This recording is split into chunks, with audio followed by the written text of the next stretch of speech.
Jai Guruji. So my journey started with the Guruji in this physical form 2002 or 2003. और जब मैंने गुरुजी का स्वरूप देखा तो मेरा पहला रिएक्शन था, ये कौन है? मेरी सिस्टर ने कहा हमारे गुरुजी हैं। मैंने वही बहन से कहा कि मैं इनकी की पालिया है, और पालना है तो कोई तोता पाल, मैना पाल, एक गुरुनु की पालना। शी सेड हमारे गुरुजी हैं। मैंने कि हिंदुस्तान में ऐसे गुरु बहुत घूमते हैं। खैर, बहुत सारी बातें हुई।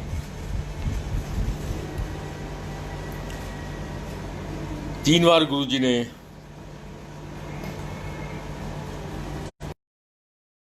प्राणु मेरे को लेके आ।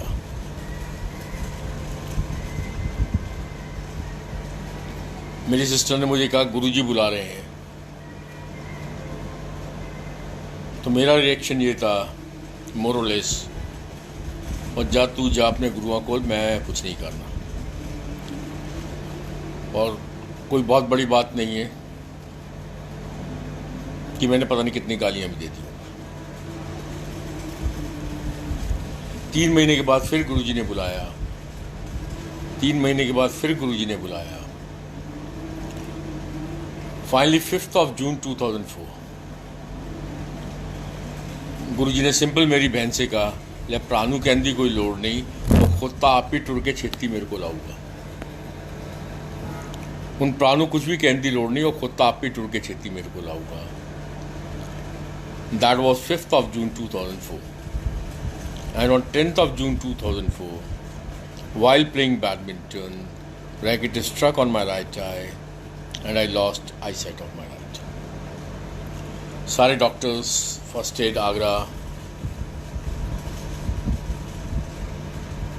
Then Delhi Shroff, Patnaik, finally Shankar Netralaya Chennai, that we are sorry for your right eye, you have to save your left eye. And to save your left eye, every month you have to visit one neurosurgeon, one optical nerve specialist, one retinal expert, one general physician, इन सब की report लेके हर 3 महीने के बाद you have to come down to Chennai for further investigations. अब जब ये सुना कि सीधी आंख गई है, उल्टी आंख बचानी है, आंखों में आंसू आए।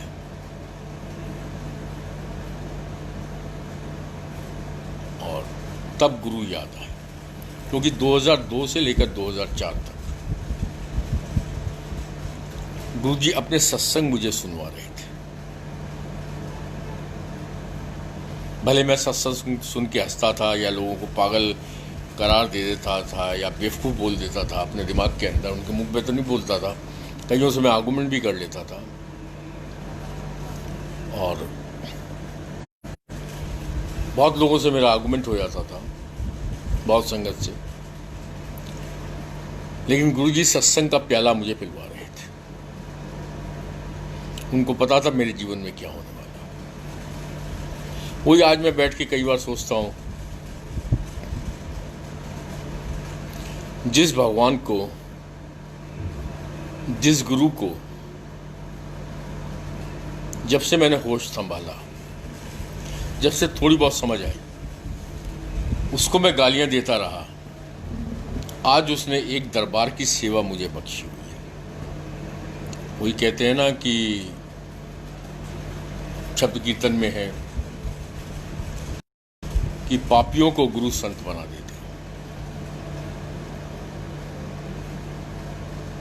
खैर, मैं ना पापी था और ना मैं संत हूं।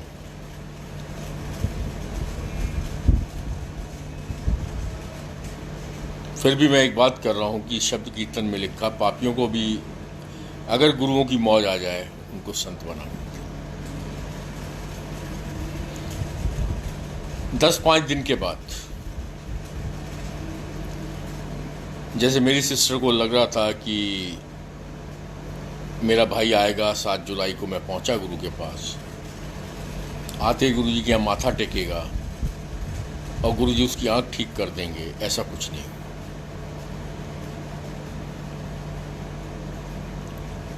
जब ऐसा कुछ नहीं हुआ तो उसको कुछ लगा अपने अंदर, उसने जाके गुरु जी के आगे हाथ जोड़े। उसने कहा, गुरु जी मेरा भाई तो बिल्कुल ही नास्तिक है, भाई शराबी वो कबाबी वो, भगवान को ईश्वर हमेशा से वो गालियाँ देता रहा है।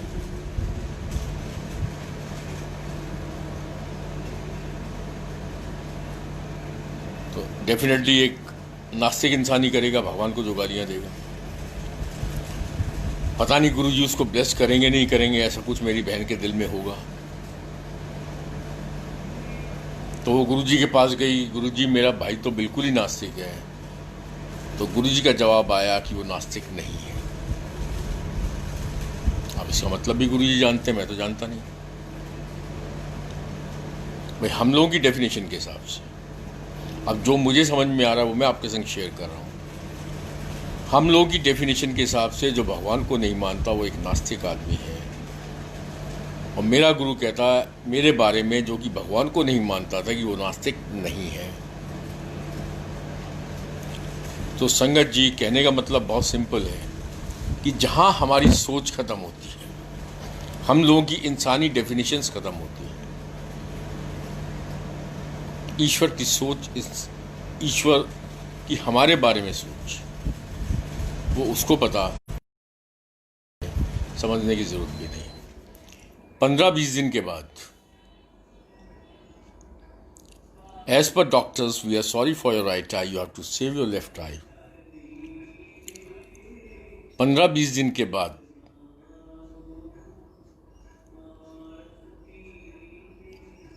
गुरुजी ने मेरी सिस्टर से यही कहा, जा तेरे प्रादी पुट्ठी आंख ब्लेस की थी, डॉक्टर्स के हिसाब से उल्टी आंख की रोशनी भी जा सकती है। गुरुजी ने यही कहा कि जा तेरी प्रादी पुट्ठी आंख ब्लेस की थी, उन्होंने 5-6 साल लग गए गुरु नू समझन ले गुरु की होंदा, उस खोते नू 5-6 साल बाद अक्कल आ जाऊगी गुरु की होंदा।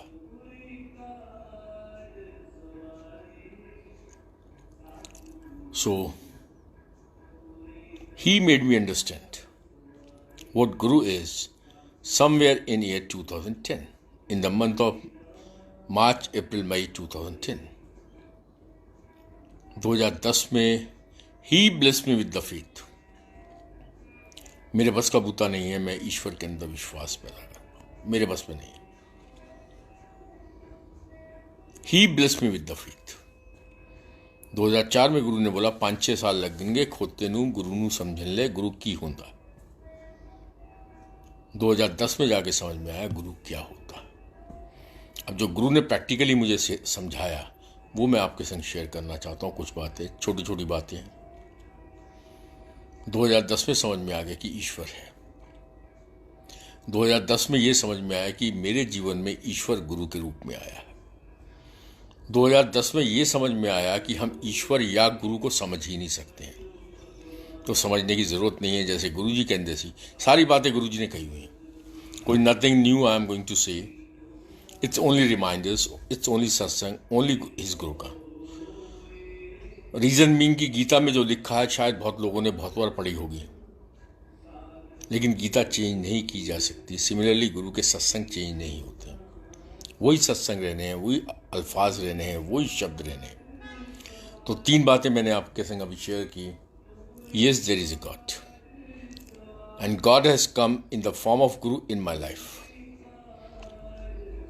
ईश्वर या गुरु को, जैसे गुरु ने कहा समझ आएगी, तेरे भरा नू 5-6 साल लग देंगे गुरु की होंदा समझ आ जाओगी।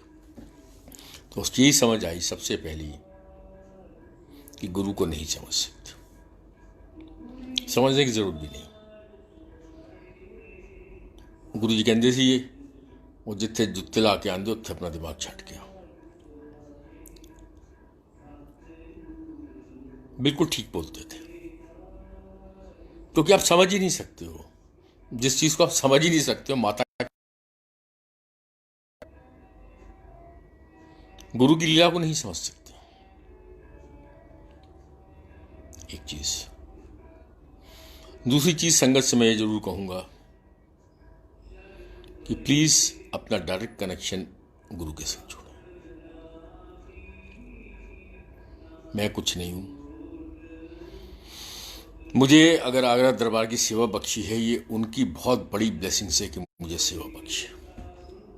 मुझे जैसे पापी तो नहीं बोलूँगा, मैंने कोई पाप ऐसे नहीं किए, पर यह भी नहीं कहूँगा कि मैं कोई संत महात्मा हूँ। मैं कोई संत महात्मा भी नहीं हूँ। जैसे आम एक इंसान हूँ वैसा मैं इंसान हूँ। लेकिन मैं जीवन भर गुरु को गालियाँ देता रहा, मैं जीवन भर ईश्वर को गालियाँ देता रहा, फिर भी ईश्वर ने मुझे सेवा बख्शी। शायद मेरा वो पाप होगा या नहीं होगा, मुझे नहीं मालूम।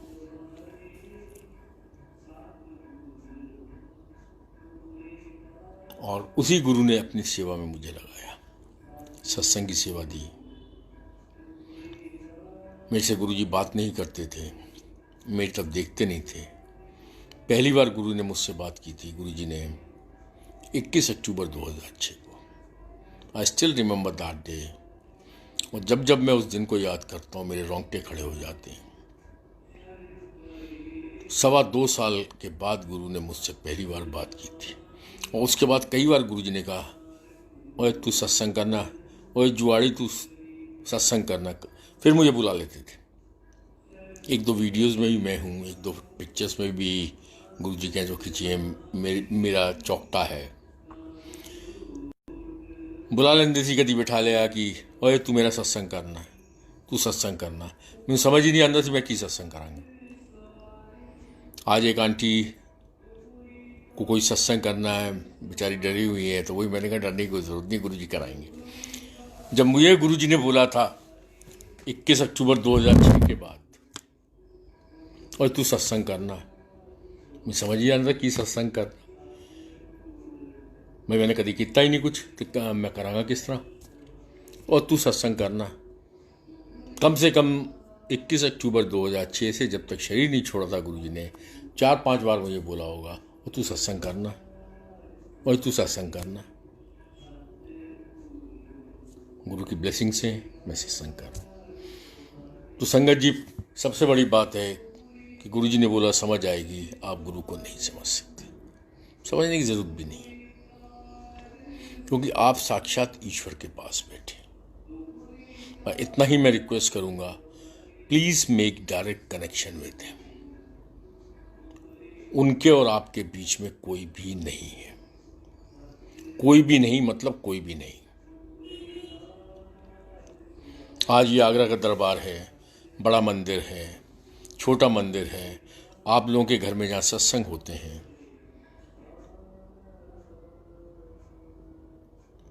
जहाँ गुरु के शब्द चलते हैं, जहाँ गुरु की वाणी चलती है, जहाँ गुरु के सत्संग होते हैं, जहाँ गुरु के स्वरूप लगे हैं, सारी प्लेसेस, सब जगह बड़ा मंदिर तो बड़ा मंदिर है। वो एक टोटली एक्सेप्शनल केस हो गया। वहाँ तो गुरु की संपूर्ण शक्ति वहाँ है। बाकी सारी जगहों पर भी गुरु की शक्ति अपने आप चलती है। उसमें मैं लेके आया, आई एम सॉरी। मेरी वाइफ लेके आई, आई एम सॉरी। आप लेके आए, you are I am really sorry. मैं एक सत्संग आपके संग पहले शेयर करता हूं। ये आगरा का दरबार 12 सितंबर 2010 को ओपन हुआ था। जब ये दरबार ओपन हुआ, उसके 1 साल के बाद, 2 साल के बाद, गुरु की एक संगत, mister Ashok Sethi, he was in Agra. दोपहर में गुरु के दरबार में वो आए। मैं अपने ऑफिस में था। आधा 1 घंटा उन्होंने गुरु आगे अपना ध्यान किया। उसके बाद, क्योंकि वो मेरी बिल्डिंग में ही रह रहे थे, अपने भांजे के यहाँ, भांजे या साले के यहाँ, शाम को वो मुझे मिले।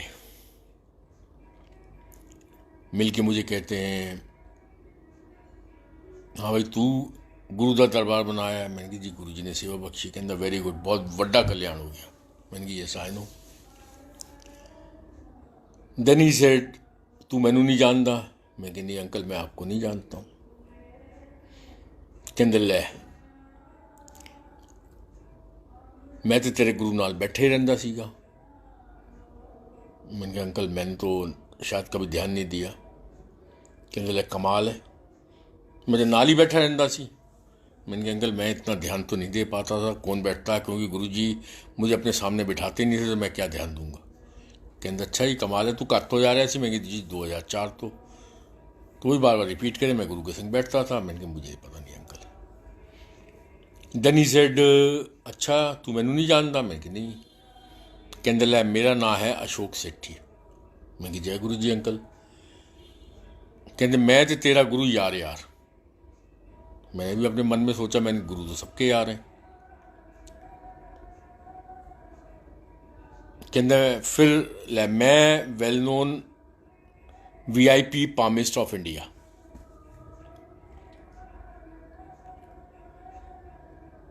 अब मुझे थोड़ा सा वो लगा। मैंने कहा अंकल भाई गुरु जी तो पामिस्ट्री के बहुत खिलाफ थे। कहते हाँ मैनू भी कहता सी। He was speaking like this. हाँ वो मैनू भी कहता सी। मुझे बड़ा बुरा लग रहा था, बट सत्संग है तो मैं सत्संग के हिसाब से सुना रहा हूँ। लै वो मैनू भी कहता सी। फिर कहता सी लै हुन चल रोटी तो तू भी खानी है, आज चला जा जाके सिंधी नू बेवकूफ बना के आ। चल आज जा मुलायम नू बेवकूफ बना के आ। आज जा जरा मायावती नू बेवकूफ बना के आ। कहते जिन्हों जिस दे कोल भेज देंदे सी मैं अपना जो भी करना होंदा सी करके आ जांदा सी। अब सोचने वाली बात है, मैं ये सत्संग आज इस वजह से कर रहा हूँ कि संगत कुछ डायरेक्शंस शायद चेंज कर रही है, करना नहीं चाहिए।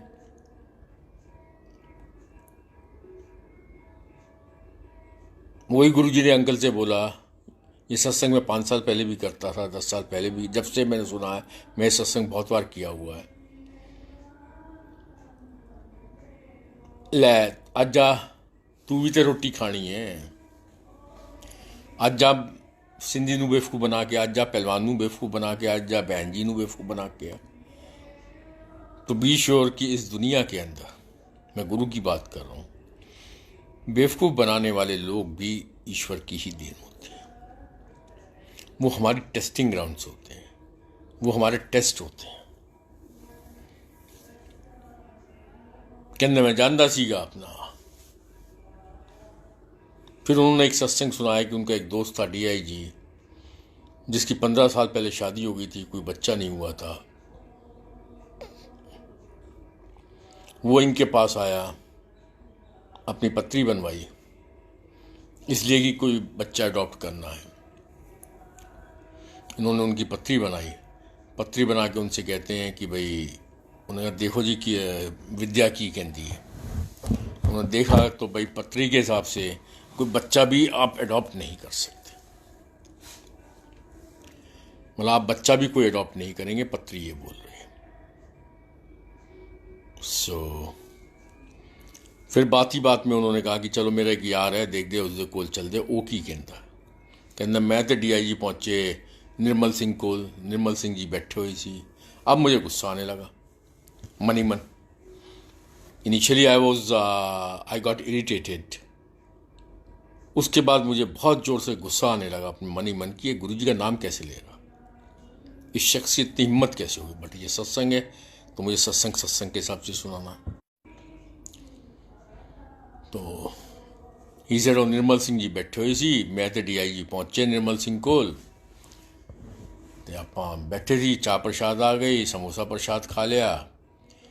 उस तो बाद पुछदे भाई हाँ भाई ये कौन है। मैं दसिया जी मेरा यार है, DIG है। अच्छा की करदा, DIG है। अच्छा की करन आए हो। मैं दसिया जी 15 साल शादी नू हो गए, मैडिकली कोई बच्चा पॉसिबल नहीं है। ते वो मेरे तो पुछदे है कि ना आई एम टेकिंग, मतलब गुरु जी पुछदे है मेरे तो, निर्मल सिंह जी मेरे तो पुछदे है हाँ भाई दस अशोक तेरी विद्या की कहती है। कहते जी मेरी विद्या भी यही कहती है कि मैं तो क्या बच्चा भी अडॉप्ट नहीं करना, जीवन के अंदर कोई संतान सुख नहीं है। कहता सोचते रहे, बैठे रहे, आप बैठे रहे। फिर कहते ले फिर की करना, 15 साल शादी नू हो गए, मेडिकली कोई बच्चा पॉसिबल नहीं। तेरी विद्या भी यही कहती है, तेरा ज्ञान, तेरी विद्या भी यही कहती है जी कोई बच्चा भी अडॉप्ट नहीं करना।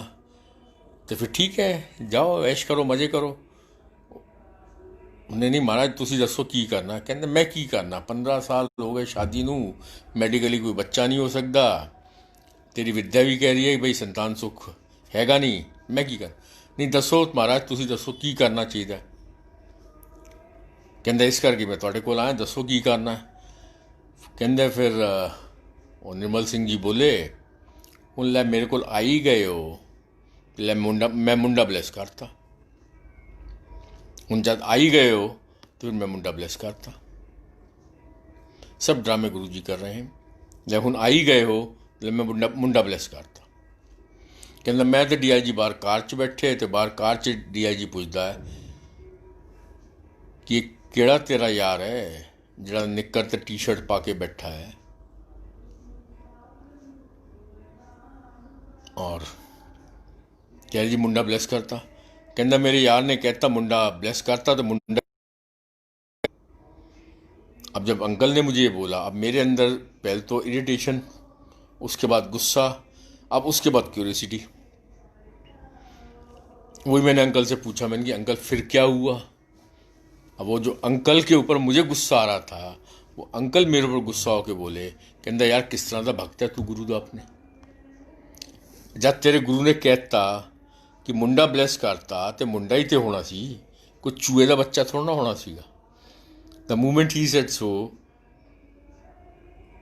आई फेल्ट अशेम्ड, और मुझे अपने ऊपर हंसी आने लगी। और अंकल की बात सुन के बड़ी हंसी आई मुझे अपने मन ही मन अंदर। ले जब तेरे गुरु ने मुंडा ब्लैस करता तो मुंडा ही तो होना सी, कोई चूहे का बच्चा थोड़ा ना होना सी। अब ये सत्संग मैंने आप लोगों के संग शेयर किया। 15 साल जिसकी शादी को हो जाए,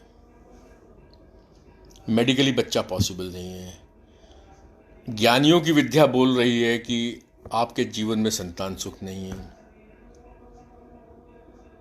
तुम्हारी हाथों की लकीर, माथे की तकदीर, सब गुरु बदल सकता है। अशोक सेठी अंकल का काम सिर्फ उनकी यहां तक की ड्यूटी थी कि गुरुजी ने एक लीला रची थी, उस लीला के हिसाब से अशोक सेठी अंकल को उन DIG साहब को गुरुजी के पास तक ले जाना था। That's it. Brigadier commander Sharma ये अपने एक रिलेटिव को लेकर गुरुजी के पास गए थे। गुरुजी ने रिलेटिव से कोई क्वेश्चन पूछा, कमांडर शर्मा जवाब देने लगे, तो गुरुजी ने कमांडर शर्मा को डांट दिया था, और तू कोई इसका एजेंट है।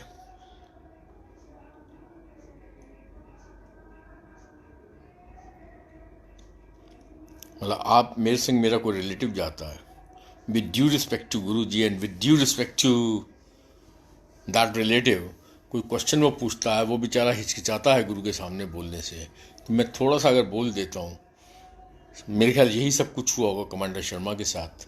गुरुजी ने उनको डांट दिया था कि तू कोई मेरा एजेंट है।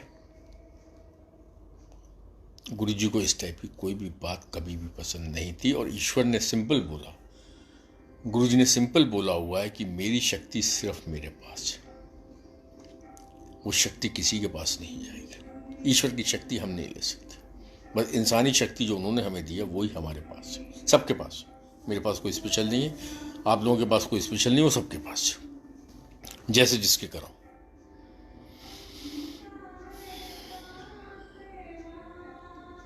आज किसी भी जगह पे आप गुरु के स्वरूप के आगे जल प्रसाद रख देते हैं तो वो जल प्रसाद भी अमृत बन जाता है, गुरु की जिस समय ब्लेसिंग्स होती हैं। ब्लेसिंग्स तो हर समय होती हैं, लेकिन जिस दिन आपके लिए स्पेशल मोमेंट होगा, जिस दिन आपका उन्होंने कल्याण करना होगा, वो जल प्रसाद अपने आप अमृत बन जाएगा, आपका कल्याण हो जाएगा। बहुत सारे सत्संग आप सुनते हैं, चाहे किसी भी, जैसे फॉर एग्जांपल तूर अंकल का मैं सत्संग, या गायत्री आंटी का सत्संग, या फलानी आंटी का, या ढिमाकी अंकल का सत्संग,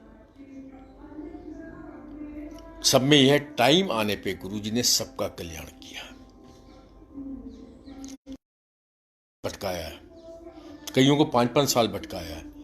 जैसे तूर अंकल के सत्संग में उनके बेटे को करीब 22 साल तक गूंगा बहरा रख के 10 दिन के लिए बादाम रोगन दिलवाया था।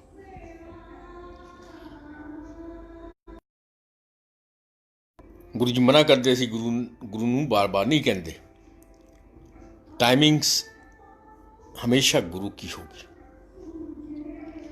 तो जल प्रसाद जब हम गुरु के स्वरूप के आगे रखते हैं, वो जल प्रसाद ऑटोमेटिक अमृत हो जाता है। लेकिन किसी दिन, जिस दिन स्पेशल ब्लेसिंग्स होती हैं, उस दिन वो जल प्रसाद वाकई आपको अमृत होके आपका सारे कल्याण कर देता है, क्योंकि वो टाइमिंग आपकी होती है। टाइमिंग्स गुरु की होती हैं, उस दिन उन्होंने आपका कल्याण करना। यहाँ मंदिर में हम लोग बैठे हैं, बड़े मंदिर हम जाते हैं, जिस दिन भी हम लंगर खाते हैं वो अमृत खाते हैं। लेकिन वही है कि एक मेडिसिन्स गुरु देते हैं, पहले स्लो देते हैं, फिर जब उन्होंने कल्याण करना है, क्योंकि उन्होंने हमको निब्बू की तरह भी निचोड़ना, जो गुरुजी खुद कहते सी। 2 चीज़ा गुरुजी कहते सी, मैं तुहानू निब्बू की तरह निचोड़दा। दूसरा गुरुजी ये कहते सी, बेड़ दे पेड़ नूं मैं हिलांदा, जिन्हें कच्चे बेड़े होते टुर गए, ਜਿਹੜੇ पक्के बेड़ है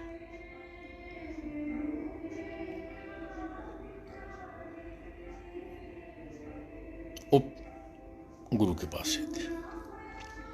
तो गुरु ये सारे बेवकूफ़, जैसे इस सत्संग में मैंने बताया अशोक सेठी क्या, जा उन्नू बेवकूफ़ बना के, चल जा उन्नू बेवकूफ़ बना के, ऐसे बेवकूफ़ बनाने वाले बहुत सारे लोग गुरुजी भेजते हैं हमारे जीवन में, हमारे टेस्ट लेने के लिए।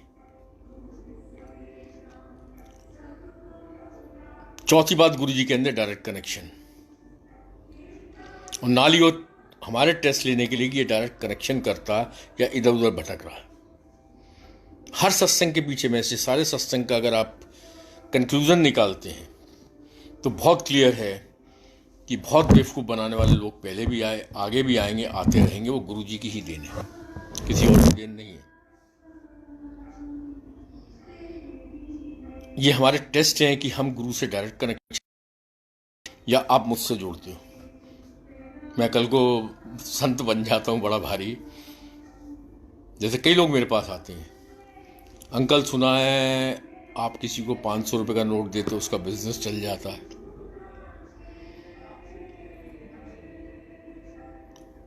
उसका प्रॉब्लम 500 का नोट दे देते हो।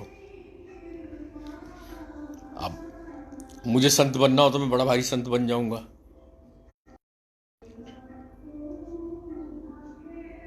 पाँच सौ 10 आदमी को नोट बांटूंगा, 2-4 का तो चल ही जाएगा, 2-4 का चल गया, वो 20 आदमी और जोड़ देंगे मेरे संग, उनमें से 2-4 चल गया, मैं तो बड़ा भारी संत बन जाऊंगा, बाबा बन जाऊंगा, बहुत स्ट्रांग।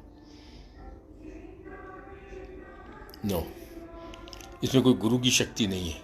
ये मैं लोगों को बेवकूफ़ बनाने जा रहा हूँ। बहुत लोग आते हैं मंदिर से,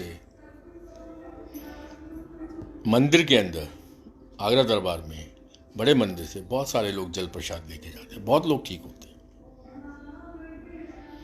इसमें हमारा कोई ना तो दोष है और ना ही हमारी कोई पावर्स है।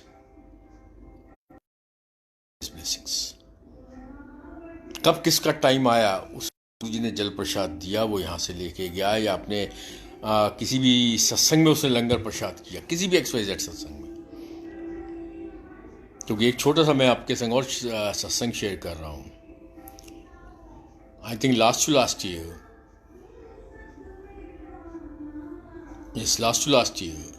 There were 2 last year 2 Shivratri पड़ी थी, एक 13 मार्च, एक 14 मार्च।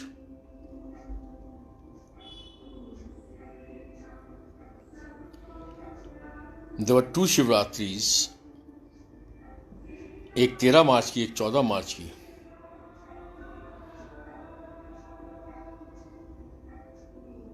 लास्ट ईयर एक हमारे संगत की लेडी है, Sonia Kalra aunty. She is a principal in Holy Public School Agra. While taking round of the school, जब वो अपने स्कूल के चक्कर लगाई थी, शी सॉ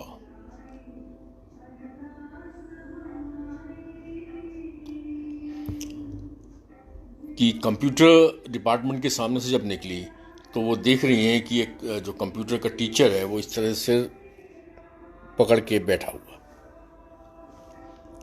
शी थॉट कि ही इज स्लीपिंग. तो वो अंदर गई, उनको उठाया. देन शी सॉ कि he is not sleeping, he is weeping. वो सो नहीं रहा, वो रो रहा. पूछा भाई क्या प्रॉब्लम है. देन ही सेड कि मेरी कल रिपोर्ट आई है, मेरी रीढ़ की हड्डी में डॉक्टर्स ने कैंसर बताया.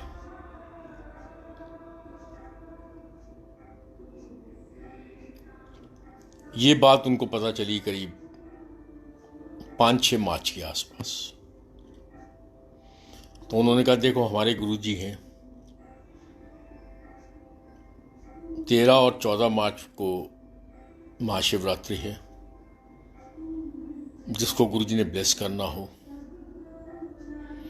13 मार्च को इस जगह पे गुरुजी का सत्संग होना है, 14 मार्च को इस जगह पे सत्संग होना है. तो मैं आपको रिक्वेस्ट करूंगी आप जाओ और सत्संग अटेंड करो. तो 13 मार्च को एक सत्संग उन्होंने अटेंड किया, उस कंप्यूटर टीचर ने. 14 मार्च को आगरा में एक बैंक्वेट हॉल में सत्संग था, वो सत्संग अटेंड किया. उन दोनों सत्संग में वो आराम से 2-2 ढाई घंटे बैठा, जबकि अदरवाइज जो पिछले कई दिनों से उसकी कंडीशन थी या कई महीनों से उसकी कंडीशन थी, उसके हिसाब से वो अपनी चेयर पे भी नहीं बैठ सकता था. पेन की वजह से ना बैठ सकता था, ना सो सकता था, ना खड़ा हो सकता था. उस दिन वो आराम से, इन 2 दिनों में आराम से सत्संग में बैठा. 13 मार्च का सत्संग अटेंड किया, 14 मार्च का सत्संग अटेंड किया. 15 मार्च को he felt very strong and came down to Delhi Vasant Vihar. आपका रीढ़ की हड्डी का कोई हॉस्पिटल है, वहाँ फिर सारे चेकअप्स उसके कराए गए. दोबारा सारी जो भी कैंसर्स के उनके टेस्ट होंगे वो सब किया गया. 24 मार्च को रिपोर्ट आ गई कि that he has no cancer in his backbone. रीढ़ की हड्डी में कोई कैंसर नहीं है. नया शख्स, नई संगत. गुरुजी ने 2 सत्संग में भेज के अपना प्रसाद खिला के उसका कल्याण कर दिया.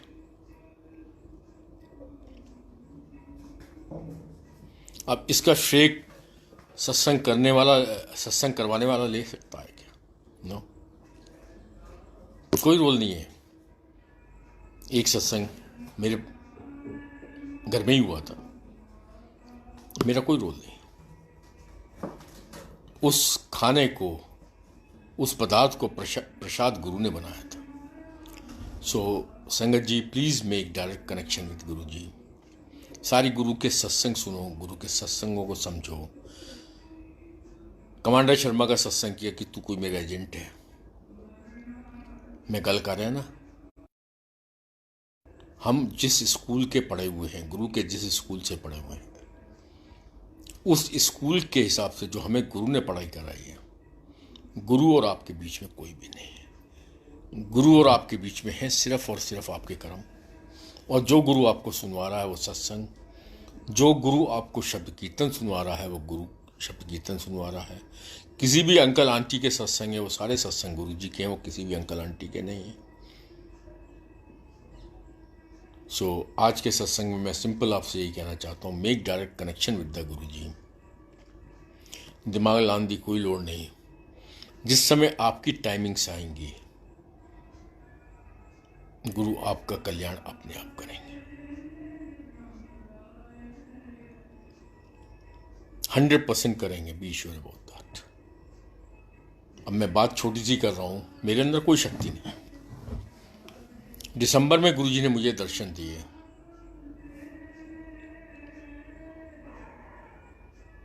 अब गुरुजी किससे कब टेलीपैथी से बात करें मुझे नहीं पता। दिसंबर में मुझे दर्शन देके गुरुजी ने ये बोला कि आगरा दरबार दे अंदर कोई वड्डा फंक्शन नहीं करना, सेकंड सैटरडे लंगर प्रसाद बंद कर दियो। दिसंबर 2019 संगत तू घट से घट कर दियो, महीने 3 बारी बस संगत नू बुलाना। हम लोग 9 बार बुलाते थे, 3 बार बुलाना है। अब मैंने अपनी आंटी से बोला कि भाई गुरुजी ने दर्शन दे के ये बोला मुझे, तो शी स्टार्टेड क्राइंग, और मुझे भी रोना आ गया कि गुरुजी हम या तो हमारी सेवा में कोई कमी है जो आप ये कर रहे हो, ऐसा क्यों करना चाह रहे हो गुरुजी, ये आप सेवा छीनना चाह रहे हो। शी स्टार्टेड क्राइंग, मैं भी थोड़ा सा रुआसा हो गया। मैंने गुरुजी पता नहीं क्यों करना चाह रहे हो। दिसंबर 2019 ही gave me Darshan, he told me this. अब इसका रीज़न मुझे नहीं पता था, शायद किसी को नहीं पता था। हमने 31 दिसंबर का जो बड़ा फंक्शन करते थे वो नहीं किया, जो लोहड़ी का बड़ा फंक्शन करते थे वो नहीं किया, उसके बाद शिवरात्रि आई वो नहीं किया, और उसके बाद सबको पता है, रेस्ट इज़ अ हिस्ट्री, कि 21-25 तारीख से आपका लॉकडाउन स्टार्ट हो गया। हमने जनवरी का, क्योंकि सेकंड सैटरडे था, गुरुजी से वाइफ ने, मैं नहीं चाहता था, मेरी आंटी ने ज़बरदस्ती करके उस दिन लंगर प्रसाद किया। मैंने मना किया था, मैंने गुरुजी ने जब मना किया है तो हमें लंगर प्रसाद नहीं करना। बट लेडीज़ होती हैं थोड़ी इमोशनल ज़्यादा होती हैं, तो उसने वो लंगर प्रसाद किया। उसके बाद कोई लंगर प्रसाद नहीं हुआ। गुरु की लीला है। अब ये क्या, उन्होंने मुझे ये नहीं बोला था कोई कोरोना आने वाला है, लेकिन वी कैन प्रिज्यूम और we can conclude, even we can conclude कि शायद गुरुजी ने इसी वजह से बोला था, या कुछ और भी रीजंस हो सकते हैं, वो गुरु को पता। But he gave me darshan which I told almost whole Agra sangat कि आपका नहीं आना है, भीड़ नहीं इकट्ठी होनी है, सेकंड सैटरडे का प्रसाद नहीं होगा, महीने में 9 दिन जो हम लोग बैठते थे इकट्ठे वो नहीं बैठेंगे, महीने में 3 दिन बैठेंगे, उस दिन भी लिमिटेड गैदरिंग अलाउड है। बड़ा फंक्शन कोई नहीं होगा। बड़ा फंक्शन जिसको भी सेलिब्रेट करना वो अपने घरों में, अपने आसपास, जहाँ भी जिस भी कॉलोनी में आप लोग रहते हैं वहाँ करिए। So this is what he is. इसमें मेरी कोई शक्ति नहीं, no nothing. So make direct connection with your guru ji, कि कल को मैं ये बोलूँ जी गुरु जी मुझसे बात करते हैं, तो सॉरी, मुझे कोई इच्छा नहीं है इनसे बात करने की।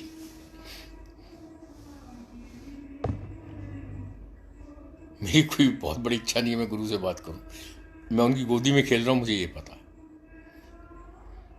जो करेंगे अच्छा करेंगे, बता के क्यों करें, अपने आप करेंगे जो अच्छा करेंगे। डायरेक्ट कनेक्शन विद योर गुरु, कोई आपका गुरु और आपके बीच में कोई शख्स नहीं है, कोई ज्ञान नहीं है। क्योंकि अशोक अंकल का मैंने आपको सत्संग सुनाया, जिनके पास विद्या थी, जो कि well known VIP palmist of India, सब गुरु बदल देता है। हाथों की लकीर, माथों की तकदीर कोई मायने नहीं रखता गुरु के सामने। Enjoy your life, try to be a nice human being as per guru जी। कर सकते हो किसी का भला करो, भला नहीं कर सकते किसी का बुरा नहीं करना। बस इतना ही ज्ञान ले लो, इससे ज़्यादा ज्ञान लेने की ज़रूरत नहीं है। क्योंकि गुरु जी खुद कहते सी, ले किताबी ज्ञान की है, ले किताबी ज्ञान good for good arguments only. कहाँ ज्ञान की ज़रूरत है जब सारा डिविनिटी तुम्हारे साथ है, जब डिविनिटी की गोद में तुम बैठे हो तो ज्ञान की जरूरत कहाँ है? ना तो ज्ञानी बनो, क्योंकि जितने आप ज्ञानी बनते हो, it's good for good arguments. भोले के संग आप बैठे हो। मेरा गुरु भोला है, भोलेनाथ है। भोले के संग दिल से भोले बन जाओ, बस खत्म होगी कहानी। सत्संग की एक लाइन दी एंड लाइन है, स्टार्ट भी वही है, एंड भी वही है कि गुरु भोलेनाथ है, भोलेनाथ के संग भोले बन जाओ, you are going to get everything. लोग भी ठीक हो जाएगा, पर लोग भी ठीक हो जाएगा। Enjoy the life. गुरु जी कहते सी ले चंगा बंदा बन, चंगे कम कर, ऐश कर। ऐश करो, मजे करो, कल्याण गुरु जी करते ही हैं, करते रहेंगे। जय गुरु जी। ऐश करो।